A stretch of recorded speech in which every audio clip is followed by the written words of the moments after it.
Okay, so as we're looking at the life cycles of stars, we can um, we can see that they're kind of like organisms where different stars have different lifespans. This is what your flow chart is going to look like when you're done. So turn your paper sideways and put the title at the top of it when it's sideways. So stellar life cycles, we'll look at how they're formed, how they live out their lives, and what happens when they die. For right now, we're just going to start over here talking about a nebula.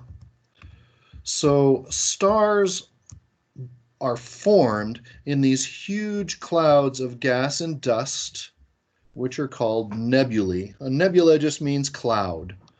You can see the similarity between that and the Spanish word for cloud, I think.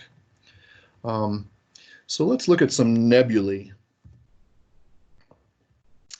So this is a photo by the Hubble Space Telescope taken in 1995. It's a close-up of a nebula called the Eagle Nebula.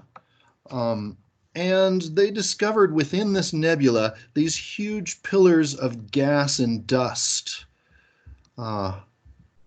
crossing through the sky. Now, when I say huge, I mean freaking huge. From here at the top to here at the bottom, that is 7 light years in length. This star down here, the light that it releases takes 7 years to get to there. And light travels at 186,000 miles per second. 186,000 miles per second, and yet it still takes 7 years for the light to get up to there. So this is an incredibly huge cloud in space, and actually this is a zoomed in view of just one part of it.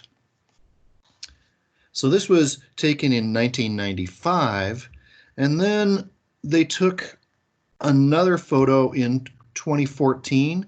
Basically, this one is zoomed out a little bit. So we were looking at the top half of this cloud in the first photo. I think there might be some changes in the appearance of the cloud, but also they have zoomed out, so we're seeing the base of the nebula here. So if from here to here is 7 light years, let's just put that in perspective. The distance from here to the sun is 8 light minutes. So the light that is reaching us right now left the sun 8 minutes ago, traveling at 186,000 miles per second. So you could do the math, 186,000 times 60 seconds to get 1 minute times 8, that would be the number of miles to the sun, and it should come out pretty close to about 100 million miles. But this is 7 light years. So this is huge, and that means the entire solar system would probably fit in this one little finger right here. Now let's zoom in on this top part of the cloud and see what that looks like. Here's another photo of just that top part. So again, our solar system would fit in just one of these little projections. And then if we zoom way out, we see more of the Eagle Nebula, and I think maybe this looks like, this dark part might look like a soaring eagle. And we've been zooming in just on this little section right here. So this is a massive cloud of gas and dust out in space, this nebula. And this is where stars are forming. So what do we think happens? Well, let's go to another nebula. Here's the Orion Nebula. It's kind of 2 parts, and it's in the constellation Orion. And you can find this in the sky without too much difficulty, and you can look at it with binoculars. With binoculars, you're not going to get this level of detail, you're not going to get this color, but you will see that it kind of looks like a cloud. It's a nebula. Instead of looking like a nice clean circle of light like the rest of the stars, it's going to look a little cloudy. So this is the Orion Nebula. To get this much detail, first you would need a telescope that gathers a lot of light, and second, you would need to set up a time exposure that gathers light not just in any one instant, but gathers the light for maybe 20 minutes or something to show all this detail. Here's another image of the same Orion Nebula. We'll see it at different angles depending on what time of year and what time of night it was, as it kind of spirals around the sky above us. Now right here is where stars are forming in the Orion Nebula. And in particular, if we zoom in on that, there are 4 extra bright stars, and their brightness indicates that they're young. This little cluster of stars inside the Orion Nebula is called the trapezium, which means it's a trapezoid shape. So how do we find these? Well, maybe you know the constellation Orion. Here's the 3 stars that make up what we call Orion's belt. And then his shoulders and his head are up here. Here's his feet down here. Orion, by the way, is the hunter in Greek mythology. And like any good hunter back in those days, hanging from his belt, he has a sword. And if we zoom in on this part of the sword, that's where the nebula is. So if you want to try to see a nebula for yourself, the best time is going to be in the winter time, because that's when Orion is the easiest to see, is in the winter. And you take your binoculars or your telescope if you have one, and you zoom in on Orion's sword. So this is visible light. This is the same region taken in infrared light. So we can't see this light, but we can measure it with a telescope, and look how much light is being released by the nebula and by other zones around here. And look how there's like these clouds of warm gas everywhere. Those would be nebulae where stars are forming. So what happens that takes this gas and allows a star to be born out of it? Well, if we look at a region of a nebula, like here's the Orion Nebula again, and this is where the trapezium is, where these stars are forming. That's why it's so bright. Something, and there are different things that could cause this, but something is causing this part of the nebula to collapse on itself. The gases and dust are being pushed together or pulled together. So one thing that could cause it, perhaps, what if this star right here was a supernova, and it sends a shock wave through space, and when that shock wave hits this gas, it causes it to collapse. As it starts to collapse, the gravity increases because more material is in a smaller space. The more atoms and molecules we pack together, the more gravity we're going to have, and if there's more gravity, they're going to pull more things in. More gas, more dust is going to get pulled in tighter and tighter and tighter by that gravitational force. And as this continues to happen, when you compress atoms and molecules together, they bump into each other more and more often, and that creates friction. And as you know, friction creates heat, and the whole mass of gas and dust in there starts to warm up. And at this point, we call it a protostar. So that would be the next step after the nebula. It's going to become a protostar. It's not quite a star yet. It's an early star in the process of forming. It could fail and become a giant ball of gas like Jupiter. We kind of think is a failed star. But if that compression continues, eventually it gets hot enough that nuclear fusion can begin. Come on. And, once nuclear fusion begins, then things really start to heat up. Here's another nebula. This is called the Horsehead Nebula because of the shape of all this dark gas and dark dust blocking the light from behind it from getting through. Remember, these things are three-dimensional. To us, it just looks like a flat image, but this star, being so bright, is probably much closer to us. And these stars are probably off in the distance behind it, although any of them could be in front of it and any could be in back of it. This one, I'm guessing, is in front of it because I don't think its light would make it through this dark cloud of the Horsehead Nebula. Here's another one called the North American Nebula, and you can see this white region kind of looks like North America. Here's Mexico, Central America, curling around the Gulf of Mexico and Florida, just named for its shape. Here's another one called the Lagoon Nebula.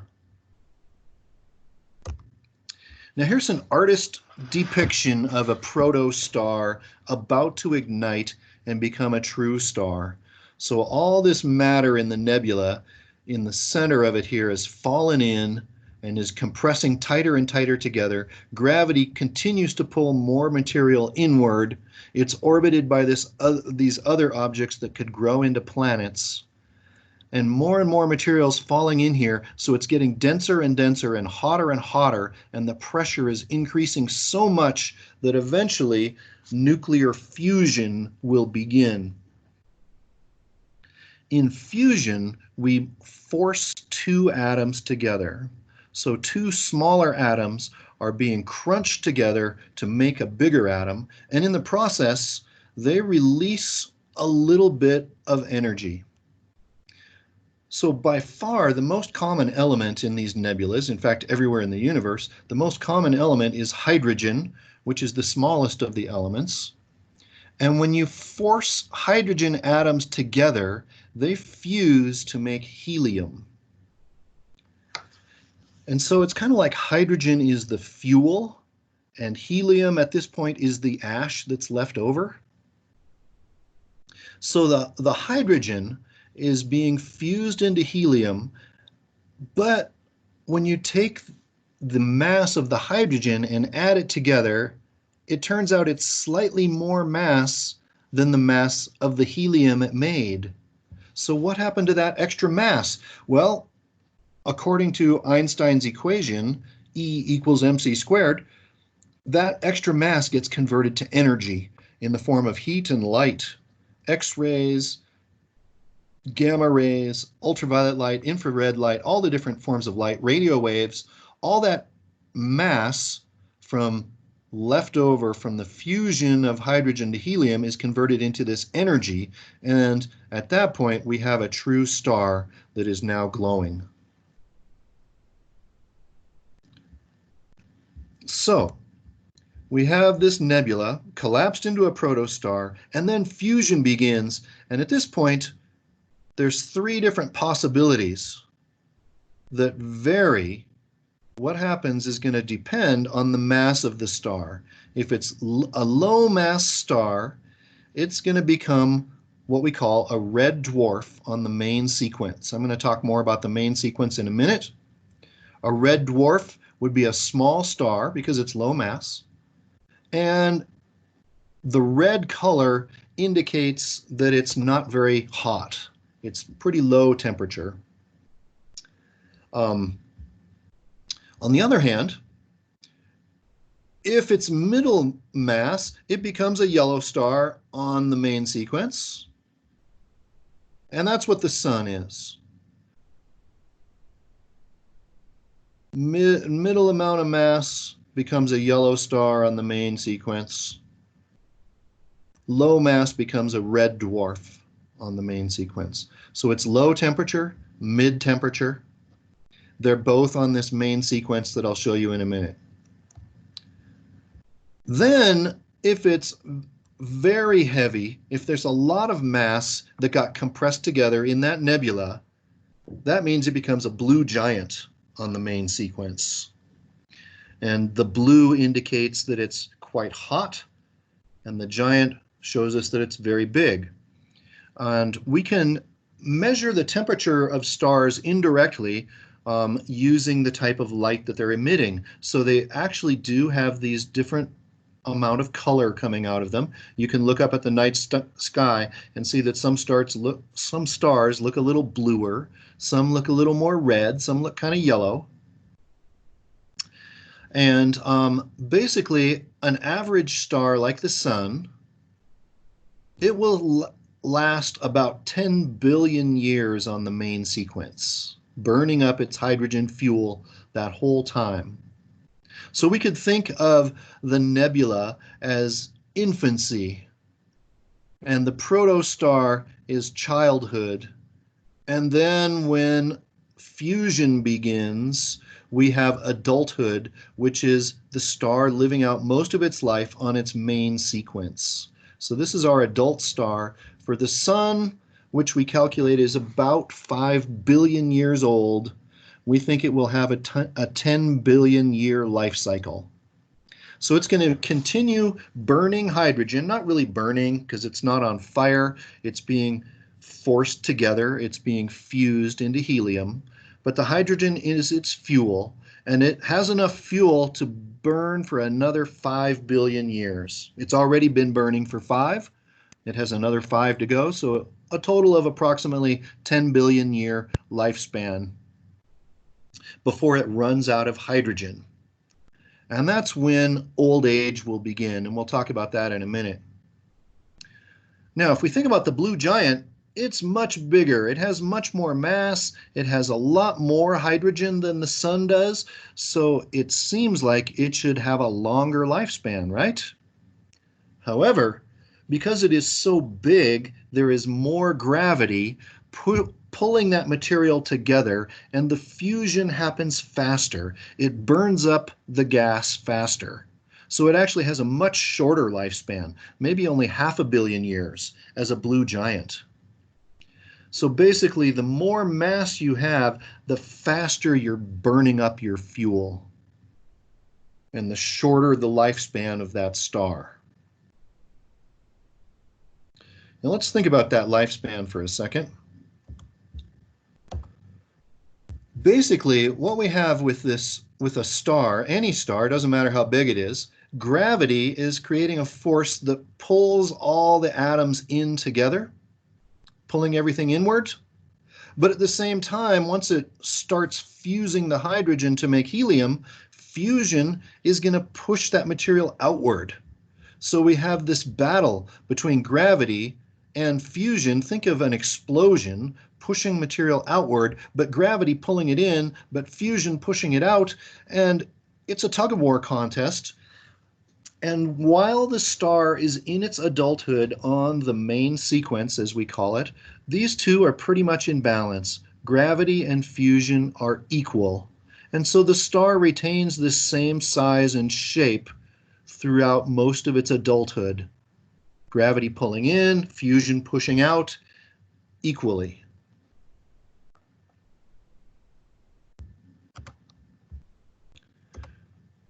Here's some images showing stars of different sizes, going from a supergiant to a giant, to large blue stars, to the sun is a mere pixel that you can't see. And that's an average star. There are also much smaller stars than the sun.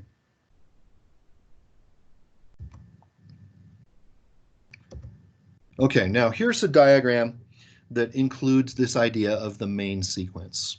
We call this an HR diagram. HR because if you look in the top left, it's named after these two astronomers that first did this calculation. And what Hertzsprung and Russell did was they took all these stars that had been measured, of course many more than are shown here, and when they measured these stars, they made two measurements. One was the temperature across the bottom, and it worked out that they showed hot on the left and cold on the right. I'm not sure why they graph it in that way instead of the other way around, but that's the way it is. Hot stars are on the left, cool stars are on the right. And on the y-axis, they show the magnitude, which is the brightness of the star. So the brighter it is, the higher it is on the graph. Dimmer stars are down lower on the graph. Okay? And so if we calculate the temperature of a star based on its spectrum of light that it's releasing, And then we look at how bright it is, temperature versus brightness. We end up having almost all stars fall on this, basically a diagonal going from top left to bottom right, where we have hot and bright stars up here, cool and dim stars down here. They make perfect sense. If they're cool, wouldn't we expect them to be dim? If they're hot, wouldn't we expect them to be bright? And so we call this the main sequence. And that's where the sun is on the main sequence. It's a yellow star. You can see in the background the different colors of the stars are shown also. So almost all stars fall on the main sequence. However, there are some stars that are way off of the main sequence, like these giants, these supergiants, and these white dwarfs. So what's going on with the giants? Well, they're on the bottom right. They must be cool, right? But because they're so big, they're also bright. So think about how much light is given off by a searchlight versus the flashlight from your iPhone. The bigger the star, the more light it's going to give off. So they're very bright, even though we can tell by analyzing their spectra that they're not very hot. But they're a big star, large diameter, so they're giving off lots of light. They look bright, even though they're cool. The supergiants, well, they tend to be hotter than the giants. And of course, because they're so big and because they're so hot, they are very bright stars. Meanwhile, we have these white dwarfs down here that are hot. We can tell that by looking at their spectra again. They're hot, they're blue and they're white, maybe some approaching yellow, a little cooler. But they're not bright, they're dim, which tells us that their diameter is small, so we call them a dwarf star. Now what's going to happen with a star's life cycle is once the star forms and reaches its adulthood, it burns through its hydrogen fuel, like the sun is going to be sitting here on this part of the main sequence for about 10 billion years. And as we'll see, the sun will then, as it ages, become a giant. And then eventually it's going to shrink into a white dwarf, which will then fade away into a black dwarf. Other bigger stars, they can expand into supergiants. So basically, if we think about it, this is the adulthood of the star's life cycle on the main sequence. And that's where fusion and gravity are in balance. Then as they, let's say this is retirement over here. When they retire, they become either giants or supergiants. But then in old age, they shrink down into a white dwarf.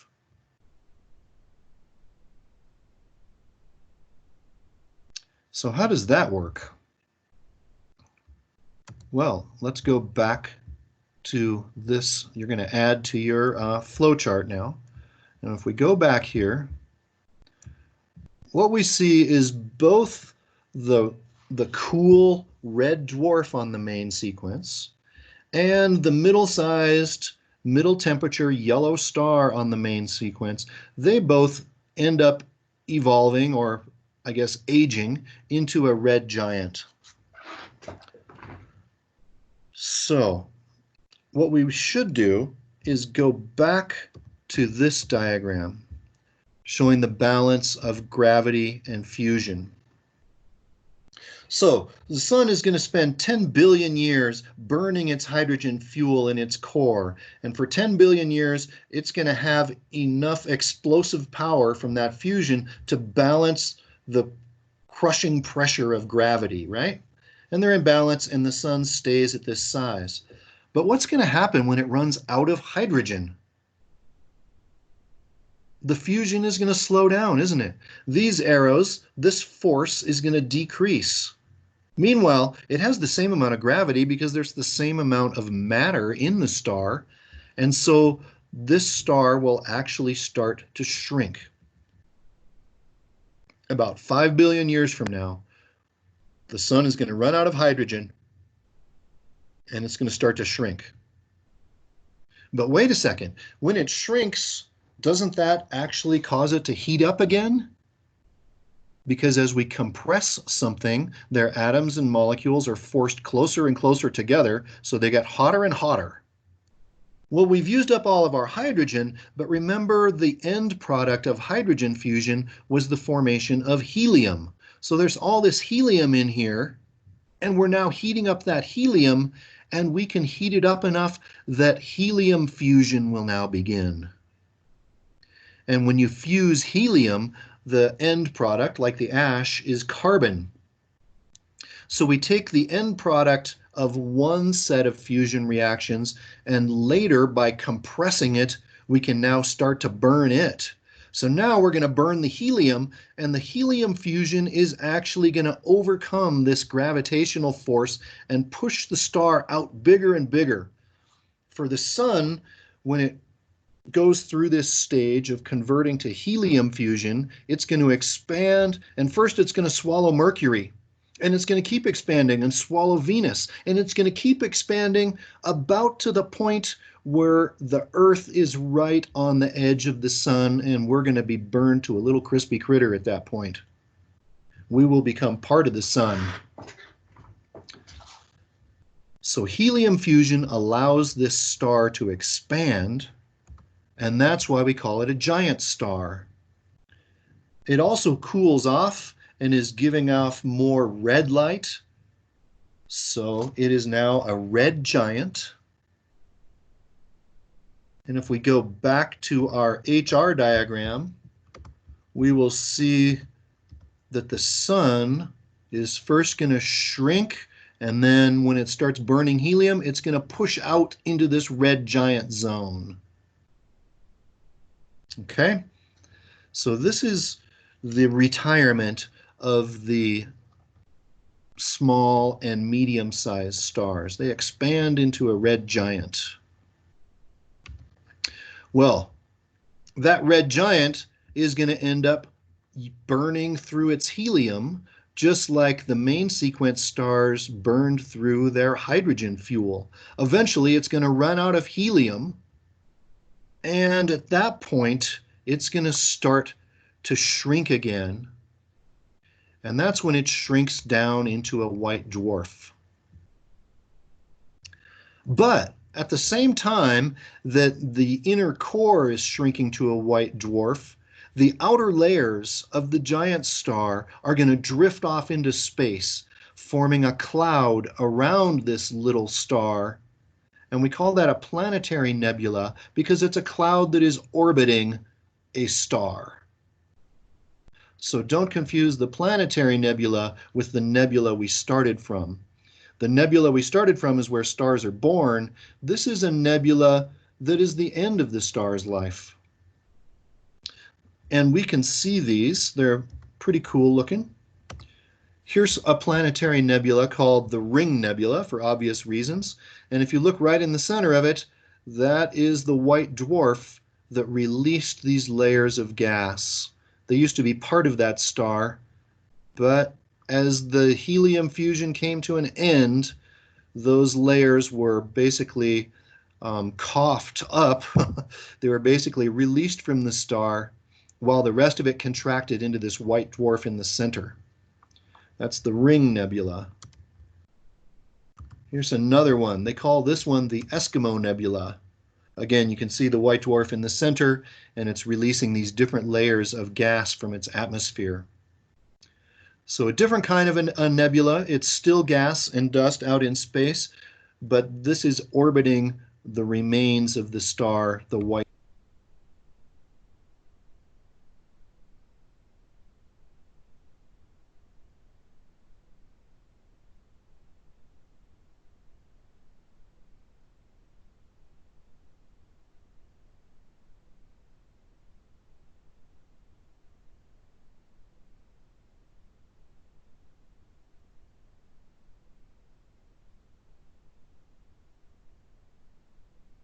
In that planetary nebula, we see that eventually that star, if it's not conducting fusion anymore, it's just going to fade away.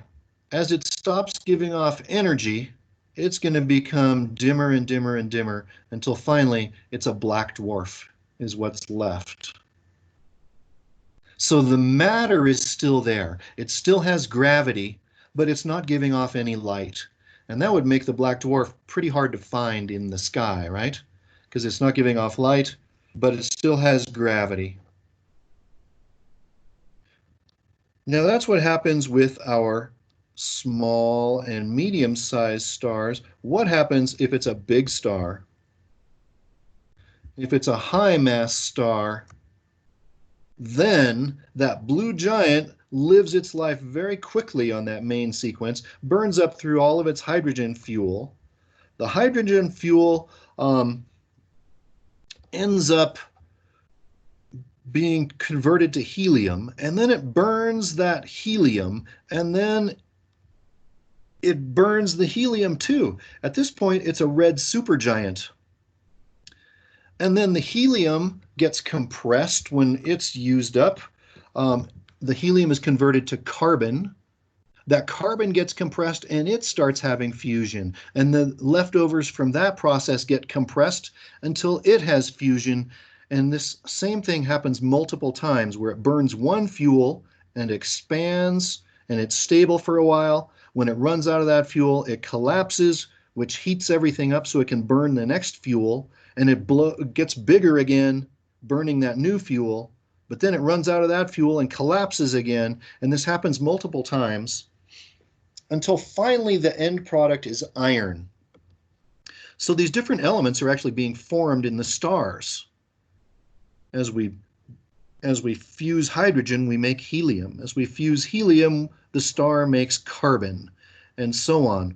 The last step is when it makes iron. And the problem with iron is when the star tries to collapse it and force it to have fusion again, it can't have fusion again. And that's when it explodes in this supernova. So basically, all the outer layers are collapsing into the core. And before that, when that happened, it was able to fuse the next material. But when these outer layers collapse onto the iron, it cannot fuse it, and the whole thing explodes. It bounces back, and the outer layers get blown off of the star. So we have a supernova explosion. Nova literally means a new star. A supernova means a huge new star. In these images, we can see that next to this little galaxy, here we don't see a star, but here we do, and now it's gone. So this is how astronomers can find a supernova explosion. It's when a new star appears and then disappears. So something exploded here, gave off light for probably a couple weeks, and then faded away. There was one of these supernova explosions in, I think it was like the year 1054. So 1,000 years ago, in the Middle Ages, Chinese astronomers recorded a supernova that was bright enough to be seen with the naked eye.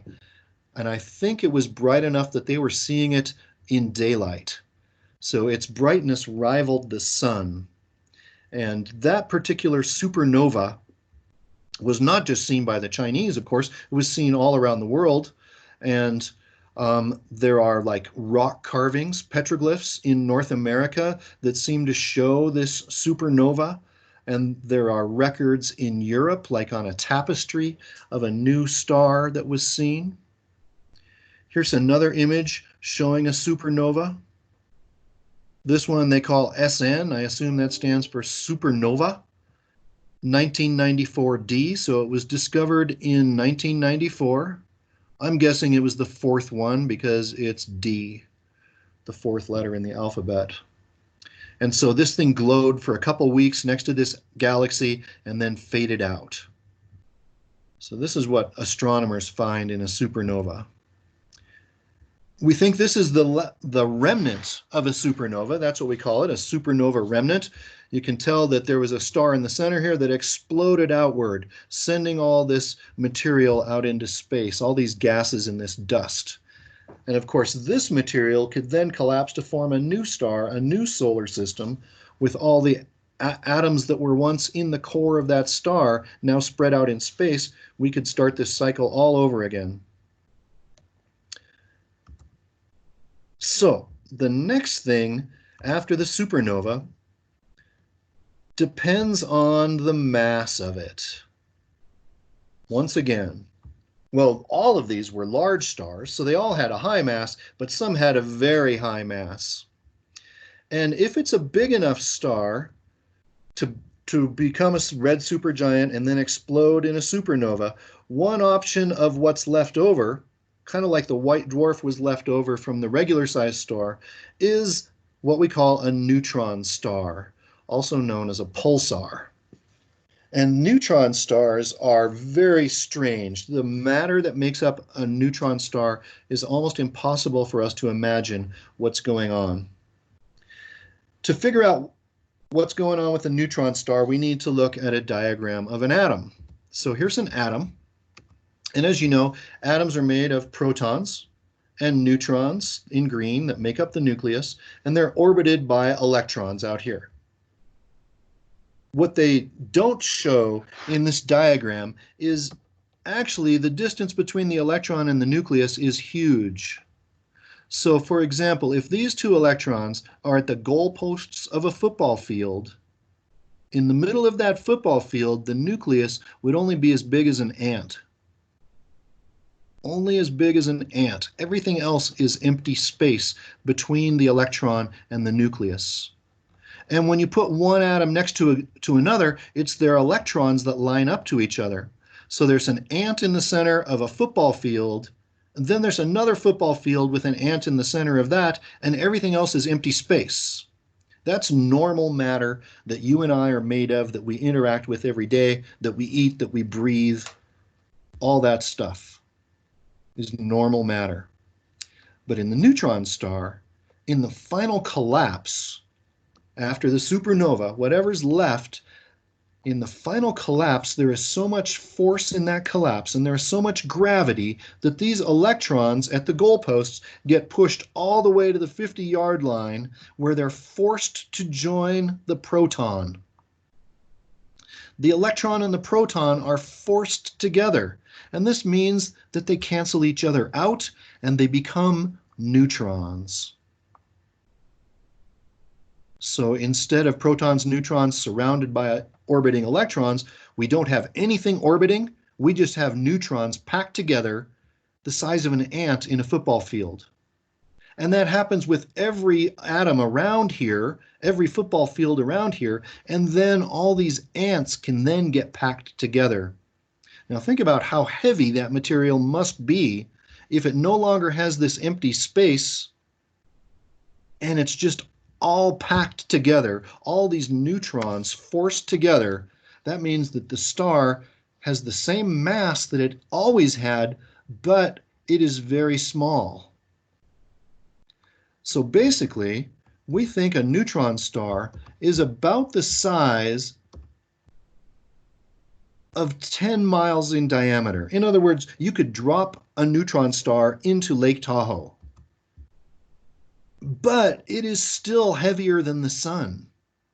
So here's a neutron star. This would be only as big as Lake Tahoe, 10 miles across, but with the mass of 1,000 suns. So consider that for a minute. This material is so dense. It's like nothing we've ever experienced. It's only neutrons packed together, only 10 miles across, with the weight of 1,000 suns. And so if you were to take like a teaspoon of this material and drop it, it would fall to the earth, and it's so dense that it would actually push its way through the crust, all the way through the mantle, through the core, and it would have enough momentum to continue past the core, out the other side of the earth, but then gravity would pull it back. So it's like this thing would be yo-yoing back and forth through the planet. Just incredibly dense material that we can't even imagine. Now, every star is rotating on its axis. The sun rotates about, I forget, once a week, once every 10 hours, something like that. It's rotating, but now we've compressed it, but it still has that rotational momentum. And you know how an ice skater that brings their arms inward ends up spinning faster and faster and faster. Well, this thing would now be spinning incredibly fast, thousands of miles an hour, only 10 miles across. It also has this huge magnetic field, which you can see they've drawn the magnetic field lines here. And at the north and south magnetic poles, it's going to be releasing a bunch of energy in the form of light, mostly very high energy light like gamma rays and X-rays out of both the north and the south magnetic pole.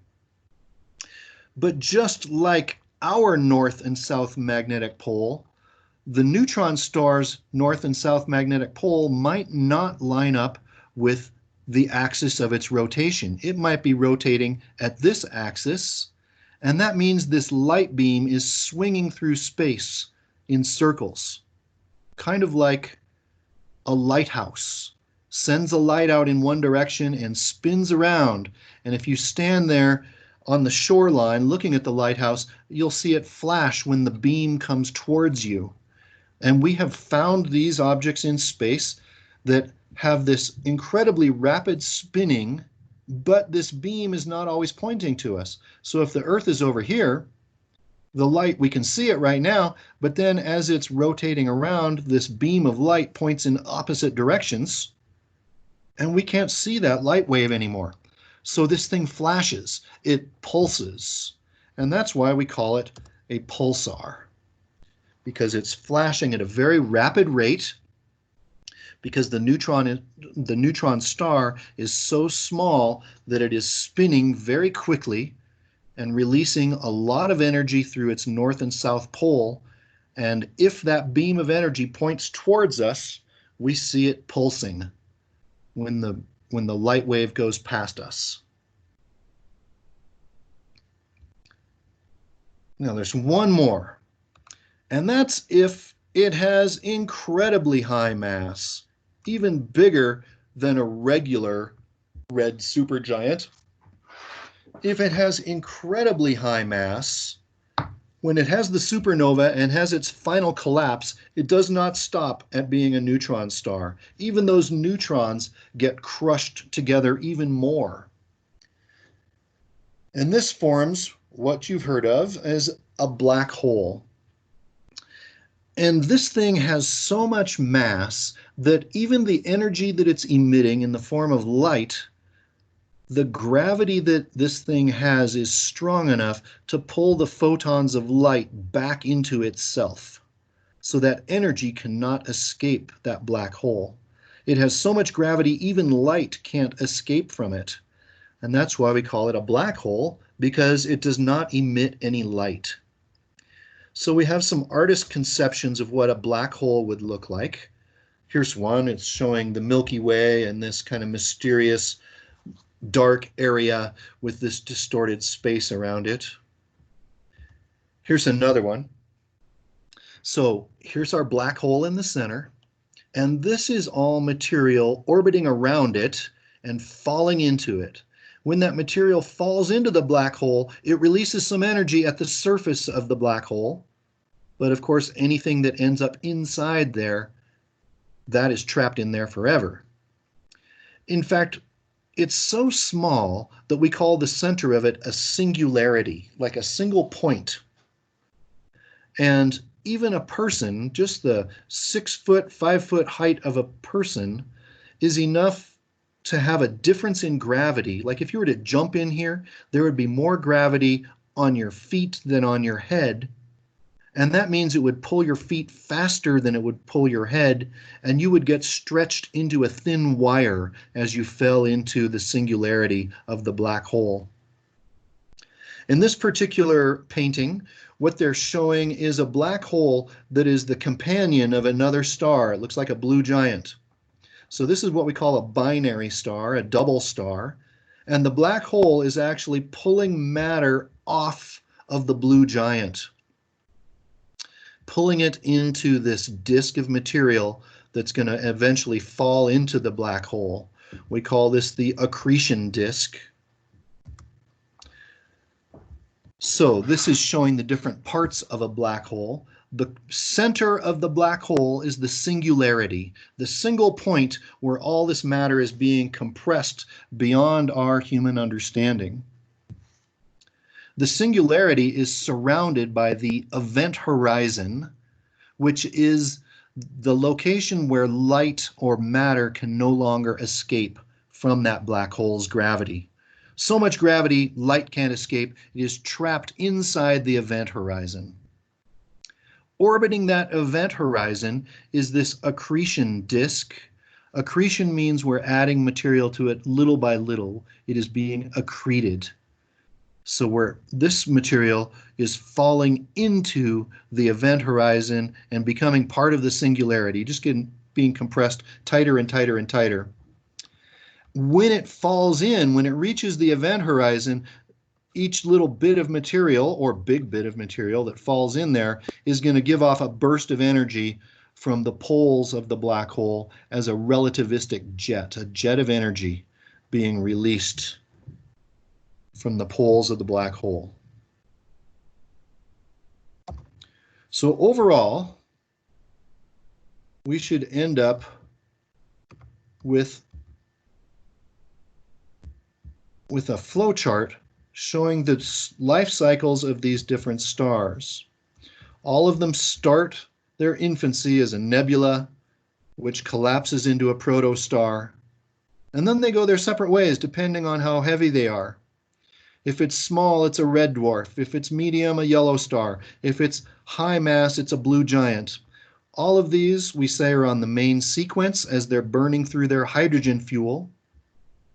When they finish burning that hydrogen fuel, at first they collapse, but then they start burning helium, and that's when they expand into a giant, either a red giant or a red supergiant. The smaller red giants, well, they just end up burning up their helium fuel, releasing their outer layers as a planetary nebula, and shrinking into a white dwarf that eventually cools down into a black dwarf. On the other hand, the red supergiants finish up burning their helium fuel, and then they convert to carbon fuel, and then to another fuel, and finally, the final waste product of their fusion process is iron. Iron cannot be fused, so they explode in a supernova. The remnants of the supernova could either form a neutron star, where the electrons collapse into the protons and become neutrons, or they could collapse further than that and become a black hole that doesn't even let light escape from it. So that's it for today. I would like you to upload your flow chart for your participation points today. And in the next couple of classes, we're going to continue our study of these different types of stars in a little more detail and the different life cycles and how all this stuff works. So thanks for joining me. I look forward to seeing your submissions, and have a great day.